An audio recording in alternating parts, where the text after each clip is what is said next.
प्रश्न है, दाढ़ी बनाने में किस प्रकार के दर्पण का प्रयोग किया जाता है? जी, सेविंग में हम लोग किस प्रकार के मिरर का प्रयोग करते हैं? तो इसका राइट आंसर हो जाएगा ऑप्शन सी, अवतल दर्पण। जी, ऑप्शन सी राइट आंसर, दाढ़ी बनाने में यूज होता है अवतल दर्पण का। नेक्स्ट प्रश्न कर बढ़ते हैं। अगला प्रश्न हमारा, गोले दर्पण में किस फोकस धुरी एवं वक्रता त्रिज्या के बीच क्या संबंध है? तो वक्रता और फोकस धुरी के बीच जो संबंध है वो होता है F बराबर R/2। Option number B right answer, F बराबर R/2। सेकेंड का हो जाएगा राइट आंसर बी। ठीक है, अगले प्रश्न हम बढ़ते हैं। प्रश्न संख्या 3, प्रकाश के अपवर्तन की क्रिया में कौन सी भौतिक राशि अपवर्तित रहती है, यानी परिवर्तित नहीं होती, उसको बोलेंगे अपवर्तित। तो अपवर्तित नहीं होती प्रकाश के अपवर्तन में, तो वो होती है आवृत्ति। ये चेंज नहीं होगा, राइट आंसर आवृत्ति, राइट आंसर थर्ड वाला का। अगला प्रश्न कर पढ़ते हैं। प्रश्न संख्या 4, 1 मीटर फोकस धुरी वाले उत्तल लेंस की क्षमता होगी। 1 मीटर फोकस धुरी वाले उत्तल लेंस की बात कर रही है, तो यहाँ पे जो भी होगा वो प्लस पे होगा। ठीक है, प्लस पे होगा, तो इसका राइट आंसर होगा ऑप्शन बी, है ना, 1D plus 1D, right answer option B 4 का। ठीक है, 4 का ऑप्शन बी। नेक्स्ट प्रश्न कर पढ़ते हैं। हमारा अगला प्रश्न है, 4D क्षमता वाले उत्तल लेंस की फोकस दूरी क्या होगी? फोकस दूरी क्या होगी? तो राइट आंसर हो जाएगा इसका 25 सेंटीमीटर। F बराबर 1/P फॉर्मूला अप्लाई कीजिएगा, उसको फिर 0.25 आएगा, उसको आप 100 से मल्टीप्लाई करोगे तो सेंटीमीटर में चेंज हो जाएगा। तो राइट आंसर हो जाएगा बी 25 सेंटीमीटर। अगला प्रश्न कर बढ़ते हैं। अगला प्रश्न हमारा है, वाहन के अग्रदीप में किस दर्पण का उपयोग किया जाता है? वाहन का अग्रदीप यानी हेडलाइट, आगे में जो लाइट लगा रहता है उसको बोलते हैं हम लोग अग्रदीप। तो वहाँ पर किस प्रकार का दर्पण का उपयोग होता है, यही हमारा सवाल है।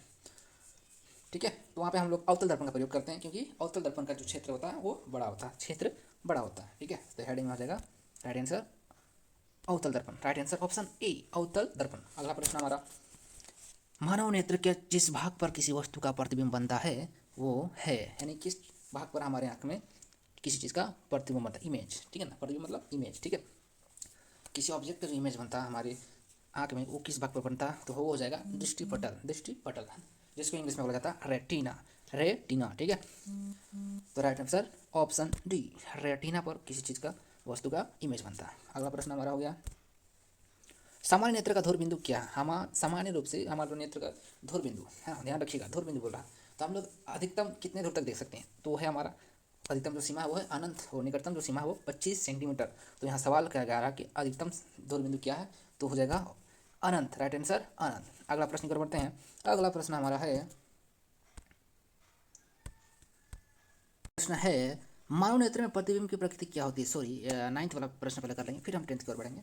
नेत्र में जाने वाले प्रकाश की मात्रा को नियंत्रित कौन करता है? यह हमारे आंखों में जो प्रकाश प्रवेश करती है उसे हमारे आँख का कौन सा भाग नियंत्रण करता है, बैलेंस करता है? ठीक है, तो इसका राइट आंसर हो जाएगा पुतली, पुतली, है ना, जो हमारी आँखों में प्रवेश करने वाले प्रकाश की मात्रा को नियंत्रित करता है। तो राइट आंसर पुतली। अगला प्रश्न की ओर बढ़ते हैं। अगला प्रश्न हमारा है 10वां, मानव नेत्र में प्रतिबिंब की प्रकृति क्या होगी?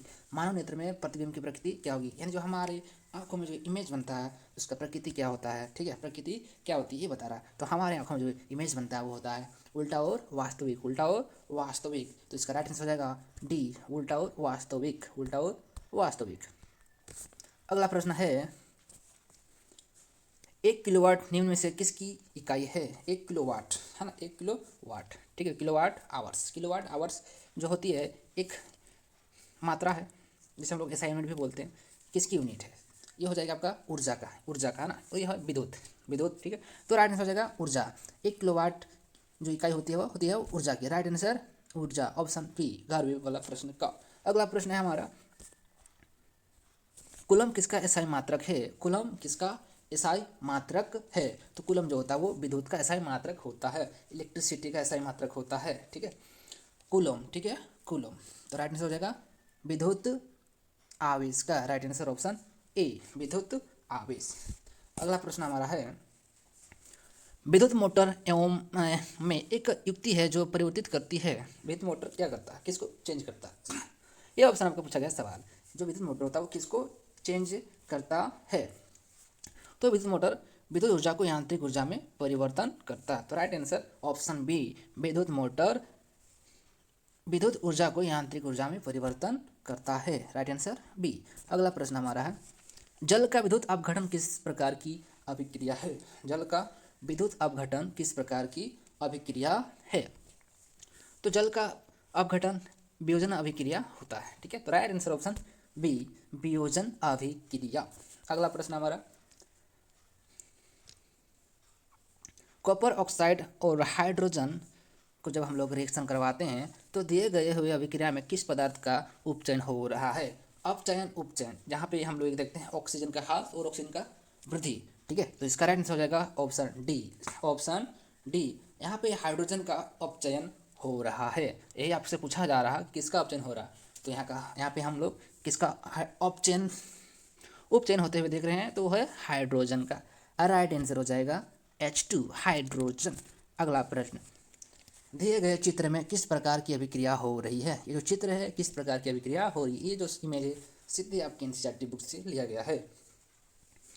देखिए, संयोजन अभिक्रिया, वियोजन अभिक्रिया, विस्थापन अभिक्रिया है। ठीक है, तो हम लोग यहाँ पे क्या डाल रहे हैं, कॉपर डाल रहे हैं। ठीक है, कॉपर सल्फेट डाल रहे हैं और लोहा, दो अलग अलग चीज़ें हैं। ठीक है, तो यहाँ पे जो हो रहा है, कॉपर लोहे से काफ़ी शक्तिशाली होता है, तो वो क्या करेगा, उसको लात मार के बाहर कर देगा, और यहाँ पे जो अभिक्रिया होगा वो विस्थापन होगा, क्योंकि आपको पता है कि दूसरे का स्थान खुद ग्रहण करके उसको उसके वास्तविक स्थान से हटा देना क्या कहलाता है, विस्थापन अभिक्रिया। जी हाँ, तो राइट आंसर होगा ऑप्शन सी, विस्थापन अभिक्रिया हो रहा है यहाँ पर।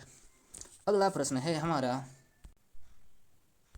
अगला प्रश्न है, निम्नलिखित में कौन सा प्रकृति सूचक का एक उदाहरण है? जी हाँ, प्रकृति सूचक का एक उदाहरण बताना है। पहला ऑप्शन है हमारा मिथाइल ऑरेंज। मिथाइल ऑरेंज, जी, सूचक दो प्रकार के होते हैं, एक रासायनिक और एक प्राकृतिक। तो जो मिथाइल ऑरेंज है ये रासायनिक सूचक है। अगला फिनोफेथलिन, ये भी रासायनिक सूचक है। लिटमस पत्र, जी हाँ, हमारा जो राइट आंसर होगा वो होगा लिटमस पत्र, क्योंकि ये लिचेन नामक से लिया गया है, एक प्राकृतिक सूचक है। तो राइट आंसर हो जाएगा लिचेन एक प्राकृतिक सूचक है। अगला प्रश्न हमारा, किसी बिलियन का पेच मान 10 है, तो बताइए वो में क्या होगा?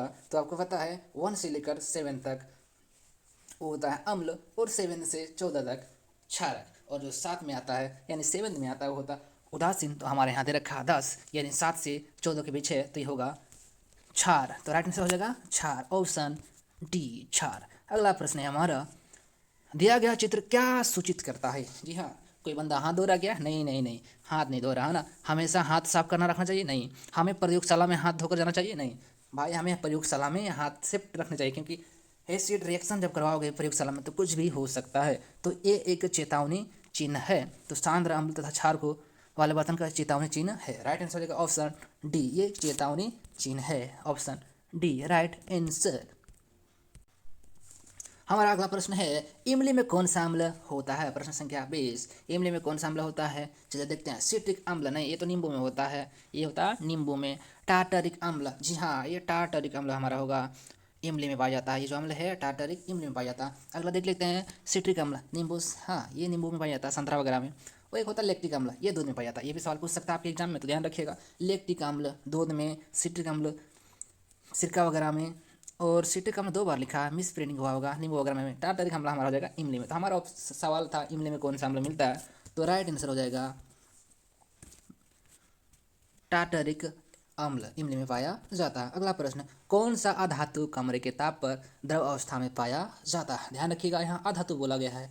ठीक है, तो अधातु जो कमरे के तापमान पर द्रव अवस्था में पाया जाता है वो हो जाएगा ब्रोमीन। Right answer bromine. ठीक है, अगला प्रश्न हमारा है, निम्न में से किस पदार्थ का उपयोग अग्निशामक बनाने में किया जाता है? अग्निशामक जो फायर वाला होता है, आग लगने पर आप उस टंकी यूज करते हैं, हर जगह आप देखे होंगे, अस्पताल हो गए, स्कूल हो गए, हर जगह पर होता है, ताकि वो जल्द आग पे काबू पाया जा सके। तो आप हम लोग प्रयोग करते हैं सोडियम हाइड्रोजन कार्बोनेट का, सोडियम हाइड्रोजन कार्बोनेट का। ठीक है, तो राइट आंसर होगा option B, option B, sodium hydrogen carbonate. अगला प्रश्न हमारा है, आधुनिक आवर्त किस आधार पर बनाई है या फिर बनाई गई है? आधुनिक आवर्त सारणी, ठीक है, तो आधुनिक आवर्त सारणी हमारा है परमाणु संख्या के आधार पर। राइट आंसर ऑप्शन ए, परमाणु संख्या के आधार पर आधुनिक आवर्त सारणी का निर्माण किया गया है। अगला प्रश्न है हमारा अगला प्रश्न है, निम्नलिखित में से कौन सा धातु सबसे अधिक अभिक्रियाशील है? अभिक्रियाशील है, ज़्यादा एक्टिव, हाँ, रिएक्शन करता है फटाक से।